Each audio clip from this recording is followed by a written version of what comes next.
Nauwi sa disgrasya ang bayanihan ng mga residente sa Misdalip sa Zamboanga del Sur. Hindi bababa sa 4 ang sugatan na bumigay ang bahay na pinagtutulungan nilang ilipat. Nakatutok si Efren Mamak ng GMA Regional TV.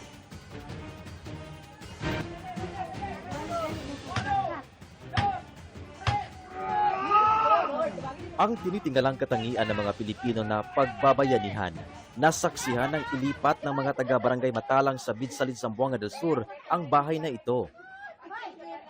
Pero hindi pa nakalalayo, unti-unting tumagilid ang bahay. Bahagya pang nakausad ang mga nagbubuhat hanggang sa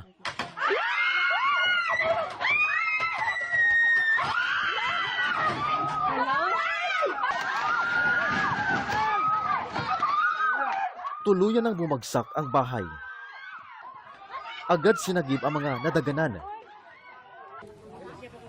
Kabilang sa mga nasugatan, ang kapitan ng barangay at iba pang mga kawani. Agad silang isunugod sa ospital. Maayos na ang kondisyon ng iba habang patuloy na ginagamot ang kapitan at isang barangay kagawad. Ayon sa isang opisyal ng barangay, humingi ng tulong sa paglilipat ang may-ari ng bahay. Gamito na ang yuta nga gitukuran sa maong balay, si moto nga ipabalin. Dul radyod ang balhinan unta. Tapos sa wala na namo na po nga pangitabo na gabog day ang maong balay. Tapos moto nakuan jud siya sir, wag jud siya natabang, napugno jud siya kay na tapos nabalik pag yun ang katong buntong bitaw. Oo. Sa mo siya balik. Sinusubukan namin kunin ng pahayag ang may-ari ng bahay. Nagsagawa na rin ng investigasyon ng pulisya. Efren Mamak ng GMA Regional TV. Nakatutok 24 oras. Pinalagaan ni House Committee on Justice Chairperson Jervil Luistro ang pahayag ng company Vice President Sara Duterte na may double standard ang komite sa pagdinig ng impeachment complaint.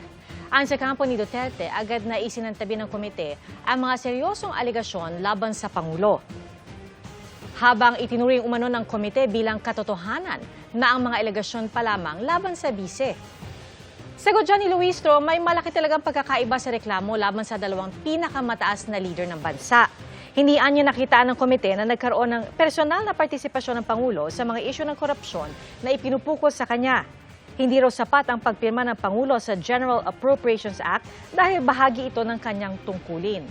Samantalang si Duterte raw ang mismong nagsabi sa isang video na kung siya ay papatayin, may kinontrata na siyang pumatay sa Pangulo kay First Lady Lisa Marcos at dating House Speaker Martin Romualdez. Nasa kote sa NAIA ang isang Malaysian national na may dalang kilo-kilo ng hinihinalang shabu.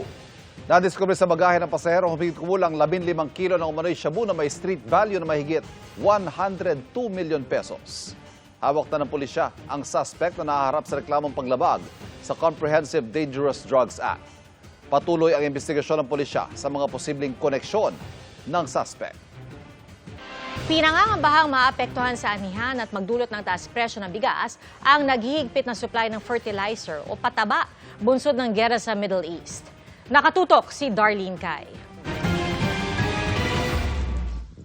Masaya ang ilang magsasaka sa Santa Rosa, Nueva Ecija na nasa 26 to 27 pesos per kilo ang presyo ng palay ngayon. Pero baka raw bumaba ang presyo pagsapit ng anihan.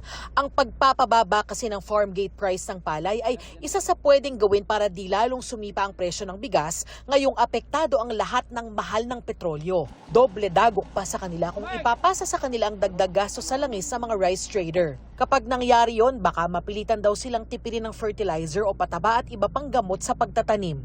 Tulad ng mga inputs, pagka tinipid mo yung pasok sa bukid, baka naman tipirin din po tayo sa pag-ani, kaya dapat ibibigay din po natin kung ano yung sapat na pangangailangan ng palay natin at saka ng lupa natin. So ganun po talaga, sa may presyo na lang po talaga tayo babawi sa presyo sana. na lang po talaga. Problema pa ang mahigpit na supply ng fertilizer dahil sarado ang Strait of Hormuz na kontrolado ngayon ng Iran. Ayon sa Philippine Chamber of Agriculture and Food Incorporated, dapat paghandaan na ito lalo't inaangkat pa mula sa gitnang silangan ng 13% ng chemical shipment sa bansa, kabilang ang mga fertilizer. Ang China nag-anunsyo ring maghihigpit muna sa export nila ng fertilizer. Sabi naman ng Department of Agriculture, may 284 days na stock tayo, which is about 9.5 months. So, medyo komportable yan kung naka-stockpile talaga sa atin kasi mahirap i-stock ka. Ang alam ko, yung fertilizer, mahirap matagal i-stock yan, nade-degrade din yan. Kapag nagmahal ang fertilizer dahil sa gipit na supply, Baka magbawas ng pag-apply ng pataba ang mga farmer, bababa ang ating ani, bababa ang supply, tataas ang presyo sa mga consumer. sabi ng Agriculture Department, mamamahagi sila ng 50 million pesos na ayuda sa libu-libong magsasaka. 5,000 pesos ang matatanggap ng bawat magsasakang gumagamit ng mechanized equipment. Kwalipikado raw ang mahigit 7,000 magsasaka na nakalisa sa Registry System of Basic Sectors in Agriculture. Tiniyak naman ng National Food Authority o NFA na may sapat na supply ng bigas. Kayang pakainin ang buong Pilipinas ng 10 araw. Sa national buffer stock naman, meaning hindi lamang NFA, kundi pati yung pribadong sektor, pati yung mga ating mga household na may hawak na, tinatayang nasa more or less 55 hanggang 61 days to last ang ating supply. So wala po tayong dapat ipangamba. Para sa GMA Integrated News, Darlene Kai, nakatutok 24 oras. Unti-unti na pong nararamdaman ang mainit na panahon sa ilang lugar sa bansa. Sa Coronadal City sa South Cotabato, halos matuyot na mga taniman ng mais dahil sa init ng panahon. Ayon sa mga magsasaka, halos 2 linggo na silang hindi nakararanas ng malakas sa ulan. At dahil dito, unti-unti nang natitigang ang lupa.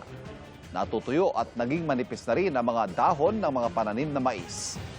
May ilang mahihinang pagulan pero anila, hindi ito sapat at halos tuyo na rin ang mga katabing kanal na pinagkukunan nila ng tubig. Kumakagat na rin ang mainit na panahon dito sa Metro Manila. Kaya may ilang residenteng dumayo pa sa Baseco Beach para maligo. Sa kabila yan ng dati ng pagbabawal ng mga otoridad sa pagligo doon dahil banta sa kalusugan ang maruming tubig ng Manila Bay. Anila mas tipid magtampisaw dito kaysa lumayo pa, lalo ngayong mahal ang petrolyo at mga bilihin. Ang dami namin. Kaya dito na lang para makatipid. Kaysa pupunta ka pa ng malayo, dito na lang sa malapit. At saka dito ako nakatira dati.